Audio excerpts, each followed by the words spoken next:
इस कहानी के पहले भाग में आपने देखा कि एक पुरानी हवेली में बिग बॉस के शो की शूटिंग चल रही होती है और चुड़ैल एक एक करके लोगों को मारने लगती है। रंगीला को मारकर चुड़ैल वहाँ से गायब हो जाती है। उधर सुबह के समय रंगीला को अपने पास ना पाकर गुड्डू उसे ढूंढने लगता है। ये चिरकुट रंगीला कहीं भी गायब हो जाता है। एक बार अपन के हाथ आ जाए ना तो आज इसकी आशी निकाल देगा अपन। जीना जान के पीछे पड़ा हुआ इतने दिन से। रंगीला, ओ रंगीला, कहाँ है रे? गुड्डू की आवाजें सुनकर बाकी के लोग भी वहाँ आ जाते हैं।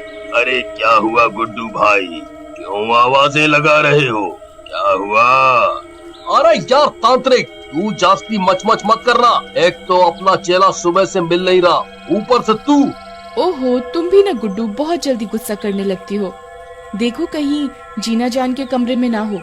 कल वो रात में जीना जान के कमरे में जा रहा था, मैंने उसको जाते हुए देखा था। पूनम की बात सुनकर चारों जीना जान के कमरे की ओर जाते हैं और दरवाजे को खटखटाते हैं, लेकिन कोई दरवाजा नहीं खोलता।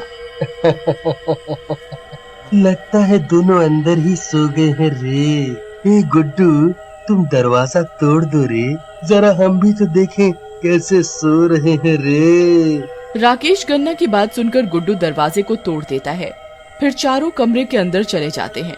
अंदर दोनों की सर कटी और जगह जगह से कटी फटी लाशें पड़ी होती हैं। हे भगवान, ये सब क्या है? ये सब किसने किया? इनकी लाशें देखकर तो लगता है जैसे किसी जानवर ने इन्हें नोच नोच कर खाया हो। ये क्या है? मैंने तो अपनी पूरी जिंदगी में ऐसा कुछ भी नहीं देखा रे। ये सब क्या हो रहा है रे? तभी उन दोनों की बातें सुनकर गुड्डू को गुस्सा आ जाता है। अरे तुम दोनों जमूरे चुप करो, नहीं तो मैं अभी मार दूंगा यही तुम दोनों को। एक तो अपन का दोस्त मर गया, तुम दोनों यहाँ शान पत्ती में लगे हुए हो। चुप रहने का बिल्कुल। वैसे भी जब पूनम और जीना का झगड़ा हुआ था तो ये पूनम कह रही थी कि ये जीना की जान ले लेगी। तुम ये क्या कह रहे हो गुड्डू? किसी को गुस्से में कुछ कह देना और उसकी जान सच में लेने में फर्क होता है। जीना कैसी भी हो, लेकिन मैं उसकी जान कभी नहीं ले सकती, तो प्लीज ऐसे आरोप मुझ पर मत लगाओ। वे दोनों आपस में बहस कर ही रहे होते हैं कि तभी स्वामी छुट्टन बोलता है। तुम दोनों चुप करो, मुझे इस कमरे से कुछ अजीब सी तरंगे महसूस हो रही हैं, जैसे यहाँ हमारे अलावा भी कोई है। क्या क्या क्या स्वामी जी, कुछ भी? अरे यहाँ हम चारों के अलावा कोई नहीं है रे, और हम ही चारों में से किसी ने इन दोनों को जान से मारा है रे। नहीं राकेश, मेरी विद्या कभी गलत नहीं हो सकती। यहाँ पर कोई है। छुट्टन जोर से चिल्लाता है। जो कोई भी है सामने आओ। मुझे पता चल गया है कि तुम यहीं हो और हमें छुप कर देख रहे हो। सामने आओ। तभी चुड़ैल उनके सामने आ जाती है। तो तुम लोगों ने मुझे पहचान ही लिया। तुम लोग अब यहाँ से नहीं जा पाओगे। तुम लोगों को मैं यहीं मार दूंगी। बच सकते हो तो बच लो। ऐसा कहकर चुड़ैल फिर से गायब हो जाती है। क्या स्वामी, तू कितना मनहूस है रे। जो बोला वो हो गया रे। अब हम क्या करेंगे रे?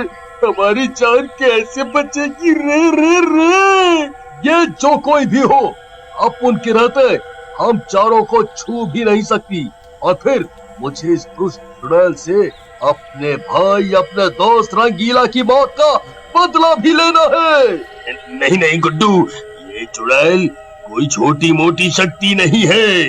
ये बहुत समय से यहाँ है और इसने काफी शक्तियाँ अर्जित कर ली हैं। हम चारों मिलकर भी इसका कुछ नहीं बिगाड़ सकते।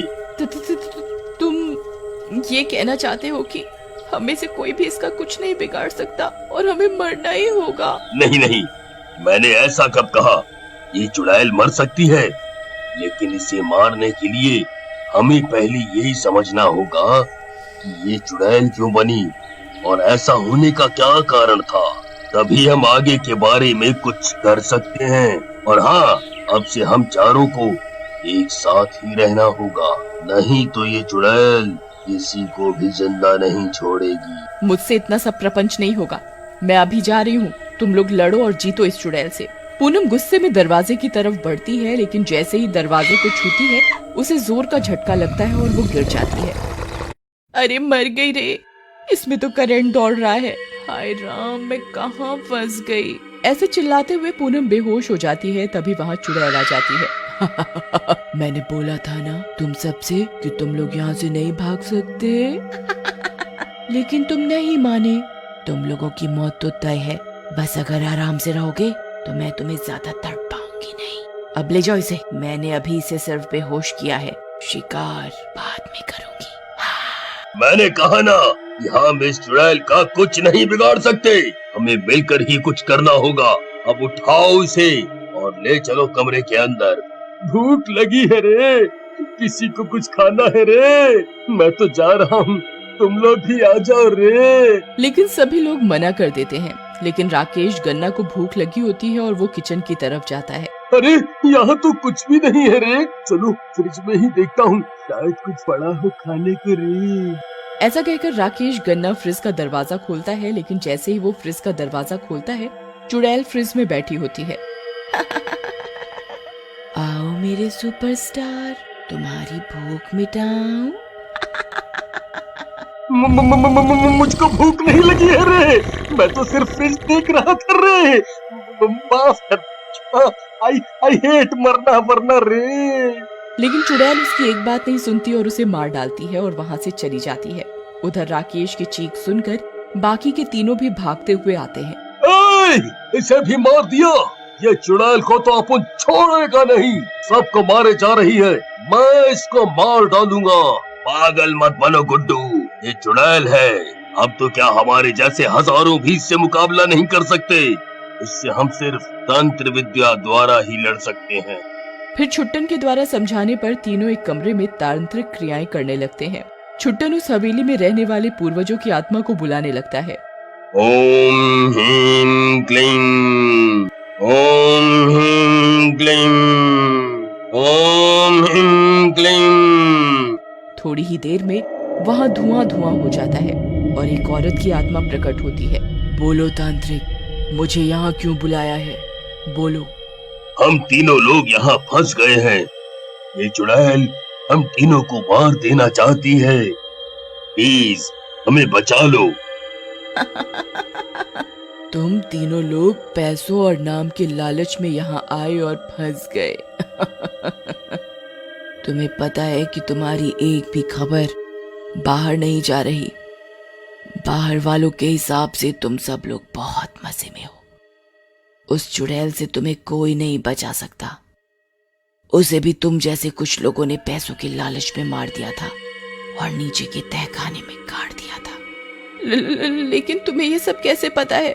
मुझे इसलिए पता है क्योंकि मैं उसकी माँ हूँ। मेरी ही सेवा के लिए उसने शादी नहीं की और मेरी मौत के बाद अकेले ही रहने लगी। लेकिन एक रात कुछ बुरे लोग आए और चोरी करते समय उसे तलवार से मार कर चले गए। तब से वो ऐसे ही भटक रही है। अब उसे मारने का एक ही तरीका है कि वही तलवार उसकी छाती में दिल के पास वार किया जाए और उसकी लाश का अंतिम संस्कार कर दिया जाए। आत्मा ये बातें बताई रही होती है कि तभी चुड़ैल वहां आ जाती है और गुड्डू वहां से चुपके से तलवार लेने निकल जाता है। माँ, तेरे लिए मैंने सब कुछ छोड़ा, लेकिन तू भी इनकी तरफ से बोल रही है और मेरी मौत का राज बता रही है। बेटी, तू ये जो भी कर रही है गलत कर रही है। बहुत जाने ले चुकी है, अब बस कर दे, जाने दे इन्हें, ये लोग तो मासूम हैं। लेकिन चुड़ैल आत्मा की बात नहीं सुनती और छुट्टन को उठाकर पटक देती है। गिरते ही छुट्टन की मौत हो जाती है और चुड़ैल पूनम की तरफ बढ़ने लगती है। लेकिन तभी गुड्डू वहां आ जाता है। उसके हाथ में वही तलवार होती है। मैडम, आपकी कहानी सुनकर आपको मारने का तो मन नहीं कर रहा अपन का, लेकिन क्या करें, अपनी जिंदगी और आपको यहाँ से आजाद करवाने के लिए आपको मारना तो पड़ेगा ही। ऐसा कहकर गुड्डू तलवार चुड़ैल के दिल के पास मार देता है और चुड़ैल मर जाती है। उसके बाद वो उसकी लाश जो कि तहखाने में थी जला देते हैं और चुड़ैल की माँ वो हवेली गुड्डू और पूनम को दे देती है।